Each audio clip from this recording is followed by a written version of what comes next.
ایک عقل مند قصہ گو نے داستان کے طور پر بادشاہ کو بتایا کہ ملک ہندوستان میں ایک ایسا درخت موجود ہے کہ جو شخص اس کا پھل کھاتا ہے وہ نہ تو کبھی بوڑھا ہوتا ہے نہ کبھی مرتا ہے۔ اس داستان گو سے بات سن کر بادشاہ اس درخت کے میوے پر عاشق ہو گیا۔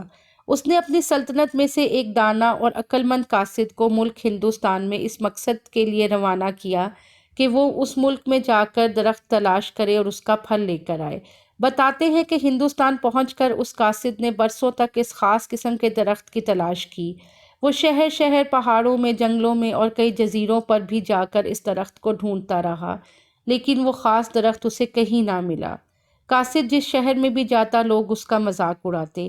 کئی لوگوں نے اس قاصد کو گمراہ کرنے میں بھی فرحت محسوس کی۔ گویا اس قاصد نے اپنی سادگی میں بہت دھکے کھائے اور آہستہ آہستہ اس تلاش سے عاجز آ گیا۔ اس نے بادشاہ کی جانب واپسی کا ارادہ کیا۔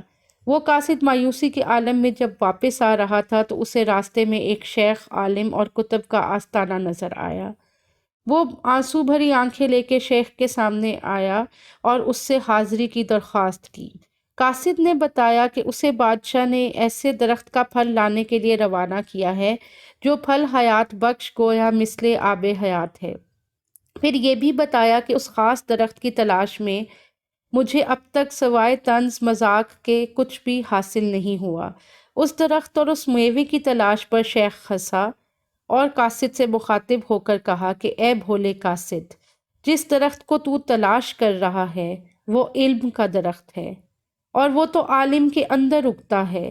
وہ درخت بہت بلند ہوتا ہے، بہت ہی پھیلا ہوا ہوتا ہے، وہی اصل میں آب حیات ہے۔ یہی درخت کبھی سورج کہلاتا ہے اور کبھی سمندر، اور کبھی وہ ابر کہلاتا ہے۔ یہ سب علم کے درخت کے پرتو ہیں۔